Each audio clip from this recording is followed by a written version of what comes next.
Hello नमस्कार, आप देख रहे हैं वर्ल्ड रिपोर्ट। इस वक्त की बड़ी खबर के साथ जुड़ रहे हैं। तमाम वर्ग के महिला कर्मचारियों को लेकर बहुत ही बड़ी खबर है और बड़ी खबर के साथ साथ बहुत ही अच्छी खबर है। सबसे पहले आपको बता दें कि देश के संगठन महिला कर्मचारियों को न्याय दिलाने को लेकर के बड़े बड़े संगठन की बात करते हैं। उन्होंने आप लोगों की पिटीशन सुप्रीम कोर्ट में फाइल की थी, जिस पर जो है 12 एजेंडों पर आप लोगों के हितों में बहुत बड़ा फैसला आया है, जो कि आज की इस खबर में आप लोगों को स्टेप बाय स्टेप बताने वाले हैं। और जो भी खबर आई है पुष्टि के माध्यम से बताएंगे, पत्र के माध्यम से बताएंगे। जैसा कि आप लोग पत्र देख भी रहे होंगे, उस पत्र में स्पष्ट रूप से लिखा हुआ है कि जितने भी महिला कर्मचारी हैं उन सभी की मांगों को लेकर के सुप्रीम कोर्ट सक्रिय हो गई है। और जब आप लोगों ने कार्य बहिष्कार के साथ साथ लोकसभा चुनाव 2024 का बहिष्कार का ऐलान किया, तो निर्वाचन आयोग राष्ट्रपति की मदद लेना चाहे। लेकिन आपको बता दें कि आप लोगों की मांग की जो सूची थी वो सुप्रीम कोर्ट में कहीं ना कहीं लंबित थी, जिसको लेकर के जो है जब तक सुप्रीम कोर्ट का फैसला नहीं आता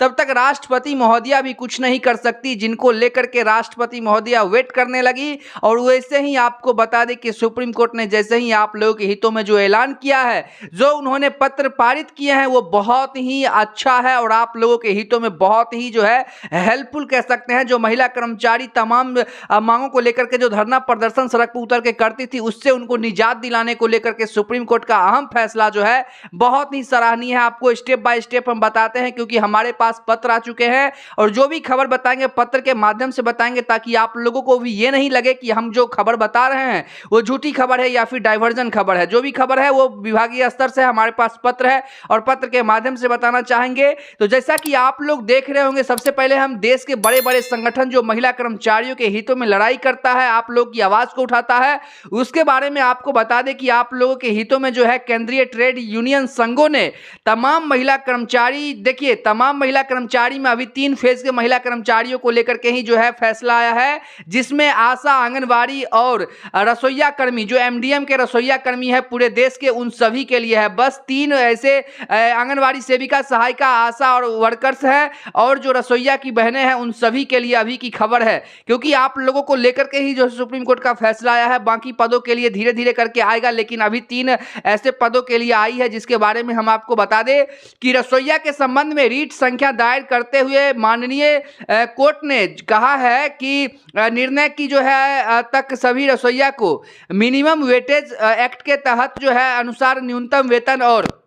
एरियर राशि का एक मुश्त भुगतान किया जाना चाहिए था, लेकिन अभी तक उसे नहीं किया गया है, जिसको लेकर के सुप्रीम कोर्ट ने कह दिया है कि रसोईया को जो है मतलब एक्ट में ला करके आप लोगों को जो वेटेज होते हैं उसके एक्ट में ला करके आप लोगों के मानदेय का निर्धारण होकर के आप लोगों को देने का काम होगा। साथ ही आशा और आंगनबाड़ी वर्करों को भी मिनिमम वेटेज एक्ट के आधार पर न्यूनतम वेतन दिया जाएगा। साथ ही आपको बता दें कि आशा और आंगनबाड़ी और रसोईया को लेकर के जो है किसी भी आशा, आंगनबाड़ी वर्कर्स और रसोईया वर्कर को जब तक फंड पेंशन ना हो तब तक आप लोगों को नौकरी से नहीं निकाला जा सकता है। यानी कि फंड पेंशन कहने का मतलब कि रिटायरमेंट के बाद आप लोगों को कम से कम 10,000 रुपए पेंशन मिलना शुरू हो जाएगा। इसके बाद ही आप लोगों को रिटायरमेंट, वो 65 साल में हो या फिर 62 साल में हो, जो नियम है सरकार का उसी के अनुसार होगा। लेकिन सुप्रीम कोर्ट ने महिला कर्मचारियों के भविष्य को भी देखा है कि जब आप बूढ़ा हो जाएंगे फिर आपको कौन सहारा बनेगा। जब आप जवान थे और जब आप काम करने के इच्छुक थे और जब आपने देश का एक निर्माण किया, एक समाज का निर्माण किया, और जब आप बूढ़े हो जाएंगे, जब आपको क्या कहते हैं रिटायरमेंट हो जाएगी, तब आपका सहारा कौन बनेगा। इसको लेकर के भी सुप्रीम कोर्ट ने टिप्पणी करते हुए आप लोग की जो मांग थी कि पेंशन की, तो पेंशन जब तक 62 और 65 आपकी एज होगी तो 10,000 रुपए देने को लेकर के जो है आप लोग की मांग थी, उस पर जो है सुप्रीम कोर्ट ने कहा है। साथ ही आपको बता दें कि आशा वर्कर और संगिनी को इंसेंटिव के स्थान पर नियमित मानदेय का भुगतान करने को लेकर के, साथ ही कोविड-19 के दौरान महिला कर्मचारियों ने अपना अहम भूमिका के साथ काम किया, लेकिन उन्हें उस समय में वो प्रोत्साहन राशि नहीं मिली, जिसके बारे में भी 10,000 रुपए देने को लेकर के जो है सरकार को कही गई है। और साथ ही आपको बता दें कि 45वें 46वें भारतीय श्रम संसाधन की सिफारिशें के अनुसार आशा आंगनवाड़ी वर्कर्स और रसोइया को मजदूर के रूप में मान्यता दो। 21,000 रुपये प्रतिमाह न्यूनतम वेतन, 10,000 रुपये प्रतिमाह पेंशन तथा ESI PF आदि प्रदान करो। स्कीम वर्कर्स को वर्कर की श्रेणी में लाया जाए। मतलब कि तमाम महिला कर्मचारियों को लेकर के आंगनवाड़ी और आंगनवाड़ी सेविकाओं को 21,000 रुपये, वहीं आशा को 18,000 रुपये और जो MDM रसोइया हैं उनको भी 15,000 रुपये देने को लेकर के भी यहाँ पे कहा गया है। जिनके जैसे पद हैं, जिनको जैसे काम है, उस प्रकार से आप लोगों को मानदेय देने को लेकर के, क्योंकि जिस प्रकार से आप लोग तमाम राज्यों से निकल करके धरना प्रदर्शन जो जंतर मंतर पर दिल्ली में कर रहे थे, उसके बाद इस बात को संज्ञान में लिया गया और साथ ही आप लोग जो भारतीय मजदूर के बैनर तले आप लोग जो धरना प्रदर्शन कर रहे थे, उसी बीच जो है आप लोग की पिटीशन जो है SC में दायर किया गया था, क्योंकि महिला कर्मचारियों के अधिकारों के साथ लगातार हनन किया जा रहा था, जिसके एवज में जो है सुप्रीम कोर्ट से हेल्प मांगी गई, सुप्रीम कोर्ट से गुहार लगाई गई और सुप्रीम कोर्ट का जो फैसला है वो बहुत ही सराहनीय फैसला है, क्योंकि महिला कर्मचारियों के हितों में वो तमाम चीजें मिलना चाहिए जिनका वो आस लगा करके बैठी हुई है, लगातार वो मांग कर रही है। लेकिन जो केंद्र सरकार है उन्होंने कहीं से भी उनके आगे और आसपास आने की बात नहीं कही और साथ ही केंद्र सरकार ने इसको लागू करने की बात नहीं कही, जो कि महिला कर्मचारियों के हितों में कहीं ना कहीं कह सकते हैं कि बहुत ही दुर्भाग्यपूर्ण है कि महिला कर्मचारी लगातार कई अरसों से मांग कर रही है, लेकिन केंद्र सरकार उनके मांगों पर विचार नहीं कर रही है। उन्हें कहना है, महिला कर्मचारियों का कहना है कि आयुष्मान कार्ड हमें नहीं चाहिए, हमें उचित वेतन के रूप में कुछ सरकार देने का काम करे, जिससे मेरा गुजर बसेरा जो है अच्छे तरीके से चल सके। साथ ही आपको आगे बताना चाहेंगे कि महिला कर्मचारियों को प्रधानमंत्री 5 निश्चय योजना के तहत आप लोगों को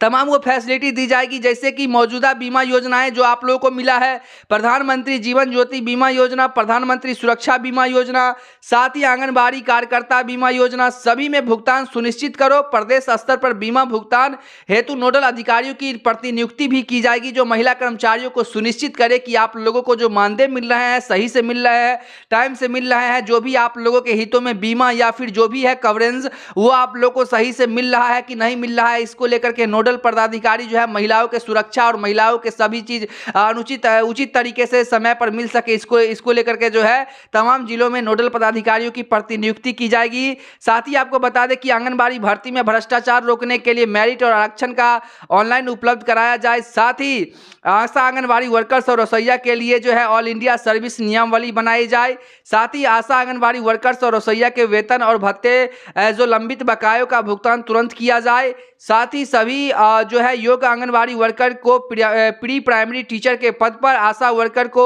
ANM के पद पर, हेल्पर का जो है वर्कर को कहीं ना कहीं नियुक्त किया जाए। रसोइया को सेवा अवधि के अनुसार मानदेय में हर साल जो है बढ़ोतरी की जाए। मजदूर विरोधी लेबर फोर्स के वापस लिया जाए। साथ ही केंद्र प्रायोजित योजनाओं जैसे ICDS, NHM व मिड डे मील स्कीम के बजट आवंटन में बढ़ोतरी का इन्हें स्थायी बनाओ। इन्हें योजनाओं में